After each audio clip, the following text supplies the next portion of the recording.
Hello అండి అందరికి ఈ రోజు అయితే ఇంకో ఉప్పాడ కలెక్షన్ తో మీ ముందుకు వచ్చా. ఇది ఉప్పాడలో త్రిపుర సిల్క్ సారీ అండి. సిల్క్ ప్లస్ కాటన్ అయితే మిక్స్ అవుతుంది. సారీ మొత్తం ఇలా డోరియస్ అయితే వస్తుంది. సారీ మొత్తం ఇంకా కంటిన్యూగా ఇలా వస్తుందండి. పళ్ళు వచ్చేసి ఈ కలర్ లో ఉంటుంది.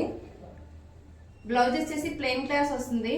ఇందులో కూడా కలర్స్ అవైలబుల్ గా ఉన్నాయండి. ఎవరికైనా ఇంట్రెస్ట్ అయితే వాట్సాప్ నెంబర్ అనేది స్క్రోల్ చేస్తాను, స్క్రీన్ షాట్ తీసి పంపించండి. సారీ త్రూ కొరియర్ ద్వారా పంపిస్తాను. దీని కాస్ట్ వచ్చేసి 1800 అండి. షిప్పింగ్ అయితే ఫ్రీ ఉంటుందండి.